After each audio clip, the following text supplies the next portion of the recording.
اعوذ باللہ من الشیطان الرجیم، بسم اللہ الرحمن الرحیم۔ عزیز طلبہ السلام علیکم۔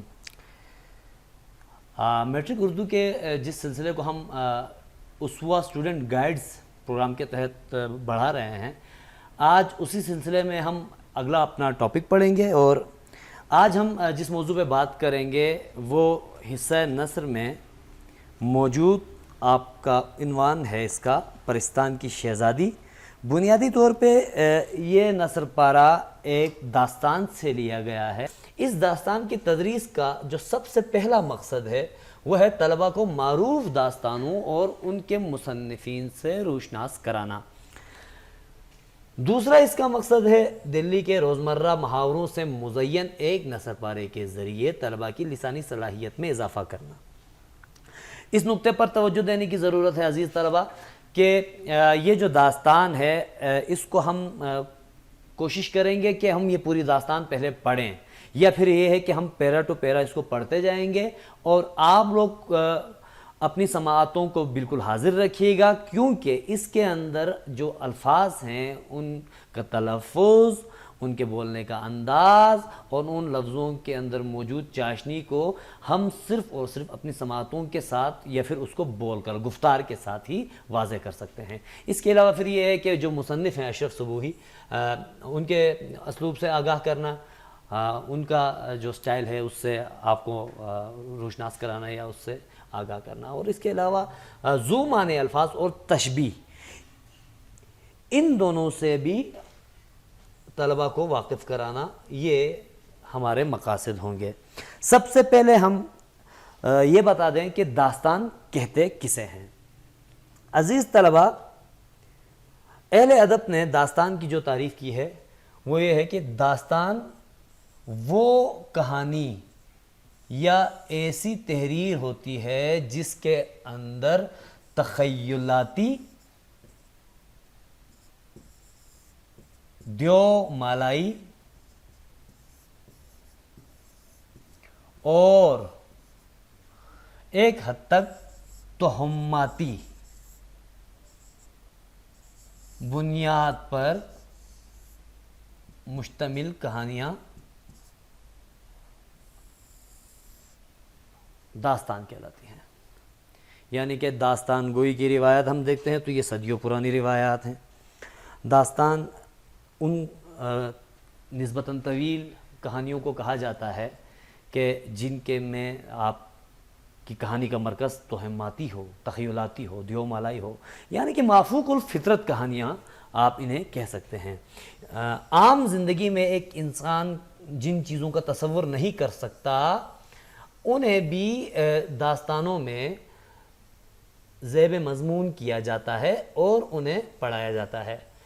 مثال کے طور پہ چڑیل، جن، پریوں کے قصے، مثال کے طور پہ ایسے افراد کے جن کو انگلش کی ڈکشنری میں ہم سپر مین کہتے ہیں، اس طرح کے قصے کہ جس کا عمومی طور پہ عام زندگی میں جن کے بارے میں جن کے ممکنات کے اوپر سوالیہ نشان اٹھتا ہے، انہیں داستان میں جگہ دی جاتی ہے، اور داستان ان چیزوں کی وجود پر اور ان کے ہونے پر اپنے تئیں یا داستان میں ان چیزوں کو موضوع بنایا جاتا ہے۔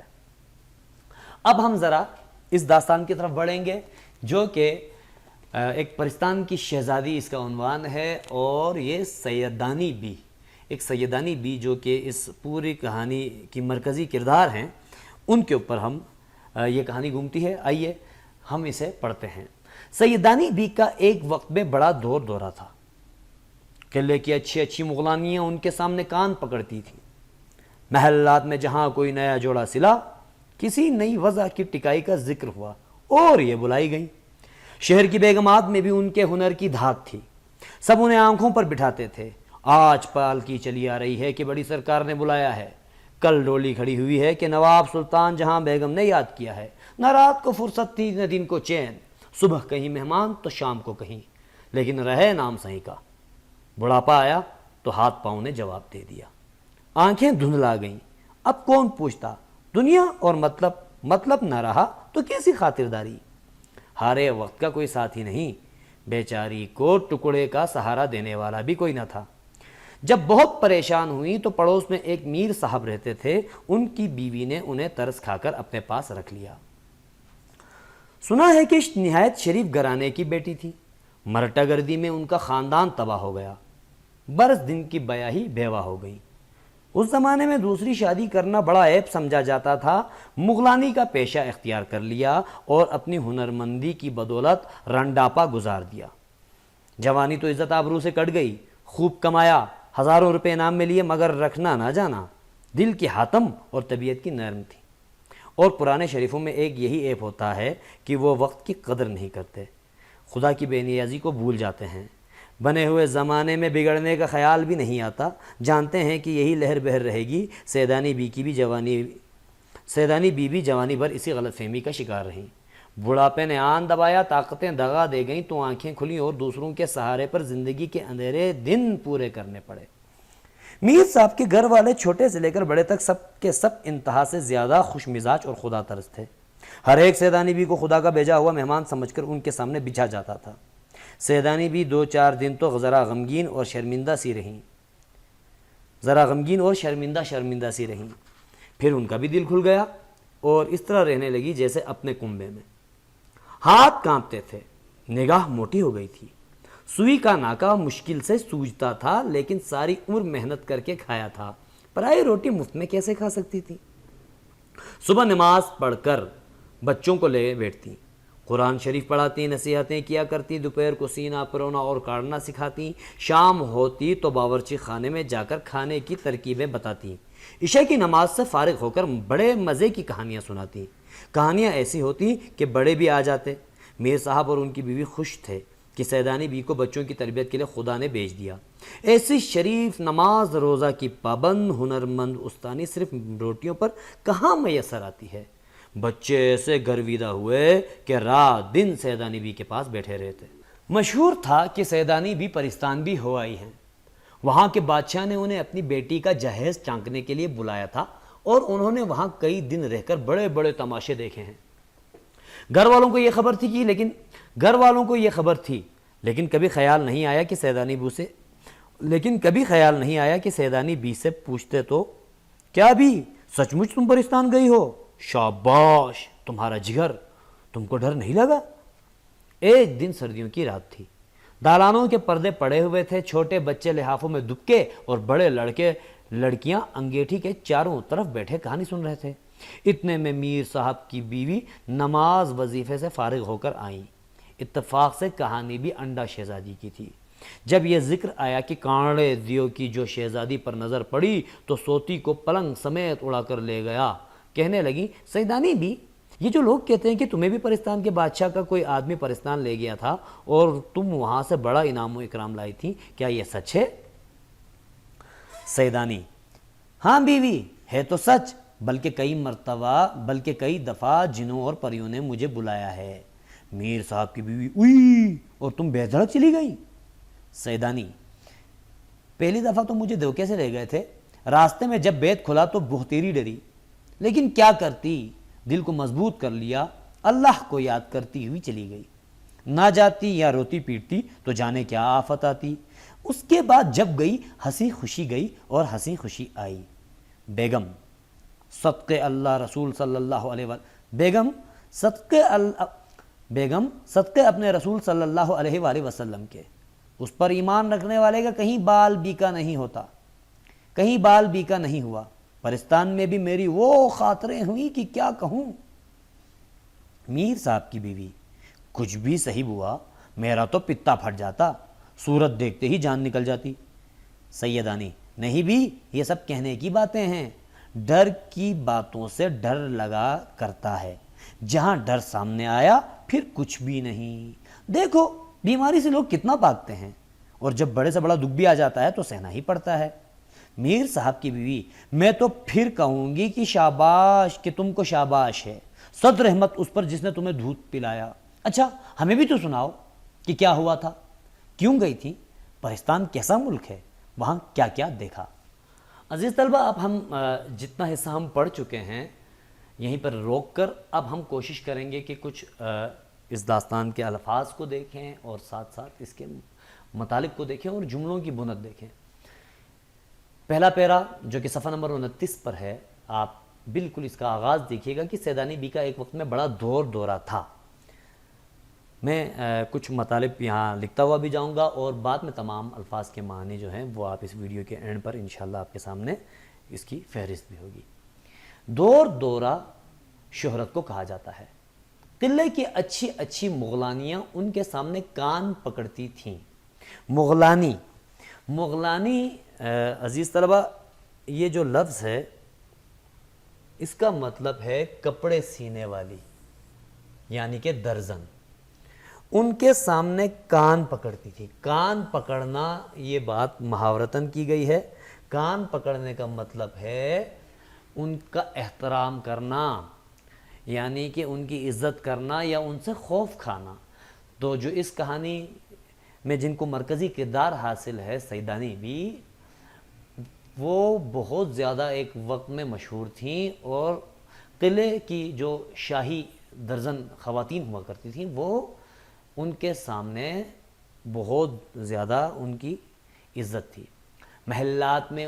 محلات میں جہاں کوئی نیا جوڑا سلا، کسی نئی وضع کی ٹکائی کا ذکر ہوا اور یہ بلائی گئی۔ محلات، محل کی جمع، جوڑا سوٹ جس کو آپ کہتے ہیں وہی ہے۔ کہتے ہیں کہ کسی نئی وضع کی ٹکائی کا ذکر ہوا۔ آج کل کے دور کے حساب سے آپ جس کو کہتے ہیں وضع، ویسے تو طریقے کو بھی کہا جاتا ہے، وضع انداز کو بھی کہتے ہیں، اور اب ہم اس کی بات کریں اس لفظ کی تو یہاں پر بات یہ کہ کوئی بھی نیا فیشن آتا اور یہ بلائی گئی۔ یہ دلی کی مخصوص زبان ہے تو اسی طریقے سے یہ جملہ لکھا گیا ہے، اور یہ بلائی گئی یعنی کہ انہیں بلایا جاتا کہ اس فیشن کے مطابق سلائی کرنی ہے۔ شہر کی بیگمات میں بھی ان کے ہنر کی دھاک تھی۔ شہر کی بیگمات میں بھی ان کے ہنر کی دھاک تھی، یعنی کہ ان کے ہنر، دھاک بیٹھنا روب بیٹھنے کو کہا جاتا ہے۔ ہنر کی دھاک ہونا یعنی کہ شہر کی بیگمات بھی ان کے ہنر کو مانتی تھی، سب انہیں آنکھوں پر بٹھاتے تھے۔ آنکھوں پر بٹھانا بھی محاورہ ہے عزیز طلبہ۔ آنکھوں پر بٹھانا یعنی کہ بہت زیادہ عزت دینا۔ آج پالکی چلی آ رہی ہے۔ پالکی وہ شاہی سواری یا وہ سواری کہ جس میں ایک مخصوص پردہ لگا ہوا ہوتا ہے اور جس کے اندر بیٹھ کر بالخصوص یہ برصغیر کی اس تہذیب کی طرف عکاسی کر رہی ہے جس سے مسلم معاشرے کا واسطہ ہے، جس میں پردہ دار خواتین کو بٹھایا جاتا تھا اور ڈولی کی شکل میں، پالکی کی شکل میں انہیں لے جایا جاتا تھا۔ یہ اس سواری کو کہا جاتا ہے کہ بڑی سرکار نے بلایا ہے، کل ڈولی کھڑی ہوئی ہے کہ نواب سلطان جہاں بیگم نے یاد کیا ہے۔ ڈولی کھڑی ہونا یعنی کہ ڈولی بھی، ڈولی ویسے تو میں دائرہ بھی لگا رہا ہوں عزیز طلبہ، اس لفظ پہ غور کیجئے گا۔ یہ جو ڈولی کا لفظ ہے عام طور پر ہمارے ہاں اس سے مراد وہ مخصوص سواری لی جاتی ہے جس میں دلہن کو بٹھایا جاتا تھا۔ اب دور بدل گیا، ورنہ ایک وقت ایسا تھا کہ ایک مخصوص سواری بنائی جاتی تھی جس کو لوگ کاندھوں پہ اٹھاتے تھے اور اس کے اندر دلہن کو رکھا جاتا تھا یا خواتین بیٹھ کر سفر کیا کرتی تھی۔ نہ رات کو فرصت نہ دن کو چین، صبح کہیں ہے تو شام کو کہیں۔ رات اور دن، صبح اور شام، اب اگر آپ غور کرتے ہیں تو آپ کو پتہ چلے گا کہ ان الفاظ کے اندر، میں ان لفظوں کے نیچے لکیریں لگا رہا ہوں عزیز طلبہ، رات نہ دن کو چین، صبح کہیں شام کہیں، یہ آپ ریڈ کلر میں یا سرخ رنگ میں جو دائرے دیکھ رہے ہیں، ان لفظوں کے اندر تضاد کا ماحول ہے۔ آپ دیکھ رہے ہیں کہ ایک ہی جملے میں متضاد باتیں کی گئی ہیں، لیکن رہے نام سائیں کا، یہ اس وقت یہ بات کی جاتی ہے جب دنیا کی کسی عارضی چیز کی طرف اشارہ کیا جانا ہو۔ رہے نام سائیں کا یعنی کہ کچھ بھی نہیں رہنے کا، صرف اور صرف یادیں رہ جاتی ہیں۔ انسان کے اوپر عروج کے بعد زوال بھی آتا ہے۔ پھر کیا ہوا؟ بڑھاپا آیا تو ہاتھ پاؤں نے جواب دے دیا۔ جواب دینا یہ بھی محاورہ ہے۔ آنکھیں دھندلا گئی، دھندلا جانا یعنی کہ آپ کا منظر جو ہے وہ مدھم پڑ جانا، صاف نظر نہ آنا۔ انگلش میں اس لفظ کو بلر کہا جاتا ہے۔ اب کون پوچھتا؟ دنیا اور مطلب نہ رہا تو کیسی خاطرداری؟ خاطرداری عزت کو کہتے ہیں۔ خاطرداری کا مطلب ہے عزت، خدمت۔ ہارے وقت کا کوئی ساتھی نہیں، یہ بھی ضرب المثل ہے. ہارے وقت کا یعنی کہ برے وقت میں کوئی ساتھ نہیں دیتا. بیچاری کو ٹکڑے کا سہارا دینے والا بھی کوئی نہ تھا. عزیز طلبہ، جیسے ہم پہلے بتا چکے ہیں کہ اس داستان کے اندر آپ کو دلی کی مخصوص اردو نظر آئے گی. تو یہاں پر یہ بات کی گئی ہے کہ بیچاری کو ٹکڑے کا سہارا دینے والا بھی کوئی نہ تھا. اس کا مطلب ہے ان کی دیکھ بھال کرنے والا کوئی نہیں تھا. جب بہت پریشان ہوئی تو پڑوس میں ایک میر صاحب رہتے تھے. ان کی بیوی نے انہیں ترس کھا کر اپنے پاس رکھ لیا. اب اگلے پیرے کو پڑھیں گے کہ سنا ہے کہ یہ نہایت شریف گھرانے کی بیٹی تھیں. مرہٹہ گردی میں ان کا خاندان تباہ ہو گیا. برس دن کی بیاہی بیوہ ہو گئیں، یعنی کہ جوانی میں ہی بیوہ ہو گئیں. اس زمانے میں دوسری شادی کرنا بڑا عیب سمجھا جاتا تھا. مغلانی کا پیشہ اختیار کر لیا اور اپنی ہنرمندی کی بدولت رنڈاپا گزار دیا. مغلانی کا پیشہ یعنی کہ درزن بن گئیں زندگی گزارنے کے لیے، اور اپنی ہنرمندی یعنی کہ کیونکہ سگڑ تھیں، باصلاحیت تھیں، آج کل کے زمانے کے حساب سے لفظ میں آسان کر دوں ٹیلنٹڈ تھیں، تو اس کی بدولت رانڈاپا گزار دیا. یہ دائرہ میں نے لگا دیا ہے اس لفظ کے اوپر. رانڈاپا یعنی کہ بیوگی کا دور، یعنی کہ وہ عہد جب وہ بیوہ رہی تھیں تب اس وقت کو بھی انہوں نے گزار دیا. جوانی عزت آبرو سے کٹ گئی. خوب کمایا، ہزاروں روپے نام میں لیے، مگر رکھنا نہ جانا. دیکھیے گا بڑی خوبصورت تحریر ہے مصنف کی یہاں پر کہ کہتے ہیں کہ عزت آبرو سے جوانی کٹ گئی، خوب کمایا، ہزاروں انعام ملے، لیکن مگر رکھنا نہ جانا.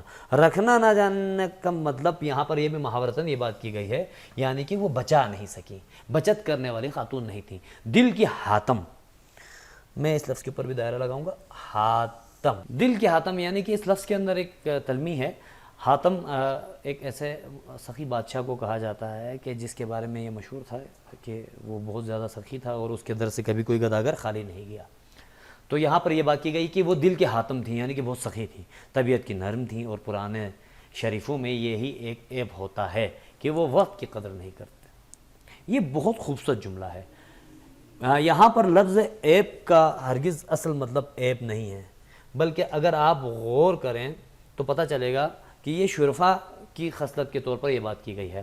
خدا کی بے نیازی کو بھول جاتے ہیں، بنے ہوئے زمانے میں بگڑنے کا خیال بھی نہیں آتا، جانتے ہیں کہ یہی لہر بہر رہے گی. لہر بہر، رونق، ترقی، خوشی، آسودگی. سیدانی بھی جوانی پر اس غلط فہمی کا شکار رہیں. بڑھاپے نے آن دبایا، طاقتیں دغا دے گئیں. دغا دینا دھوکہ دینے کو کہا جاتا ہے. آنکھیں کھلی اور دوسروں کے سہارے پر زندگی کے اندھیرے دن پورے کرنے پڑے.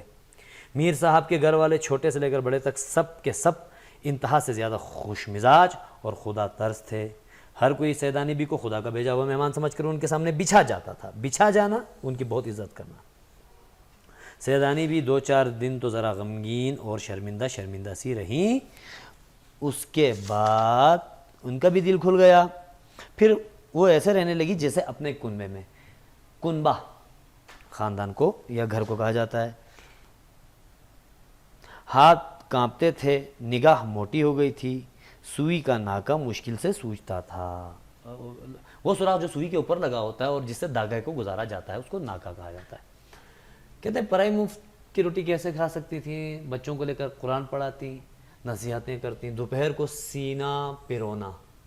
سینہ آپ کو پتہ ہے کسی بھی چیز کی سلائی کو کہتے ہیں، جبکہ پیرونا کسی دھاگے میں جب ہم جس طرح تسبیح کے دانوں کو یا آپ نے دیکھا ہے مالا میں جس طرح پھولوں کو ہم ایک ترتیب سے اس لڑی میں ڈال دیتے ہیں، اس سوراخ سے اس دھاگے کو گزارتے ہیں، تو اس عمل کو پیرونا کہتے ہیں. اس کے بعد کیا ہوا، آگے کی کہانی کیا ہے، یہ عزیز طلبہ ہم انشاءاللہ اگلے لیکچر میں ہم اس پہ بات کریں گے.